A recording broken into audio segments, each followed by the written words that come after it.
kaunting higpit ng sinturon sa susunod na buwan dahil mahigit 60 produkto ang inaprubahan ng Department of Trade and Industry o DTI na magtaas presyo. Nakatutok si Bernadette Reyes.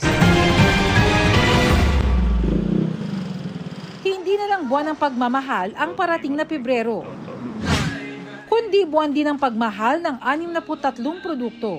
Kabilang ang ilang brand ng sardinas, kape, gatas, pati kandila at battery.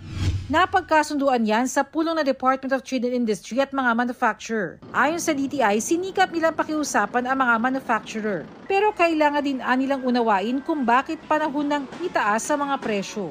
Nagtaasan na talaga yung mga raw materials nila. Kailangan din nilang kumita. Yung mga tao na na-employ nila, ayaw din natin mawala ng trabaho.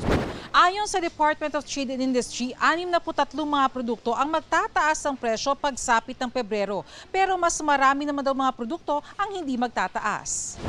72% will not have any price increase. And if ever may price increase, just dun sa 28%.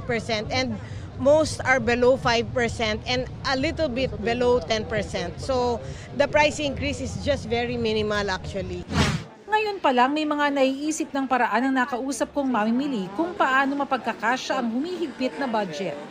Halimbawa, haluan yung sardinas ng iba, yung miswa, ganun, para dumami.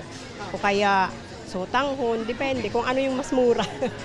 Maglalabas ang DTI ng panibagong Suggested Retail Price Guide sa Pebrero. Para sa GMA Integrated News, Bernadette Reyes, Nakatutok, 24 Oras.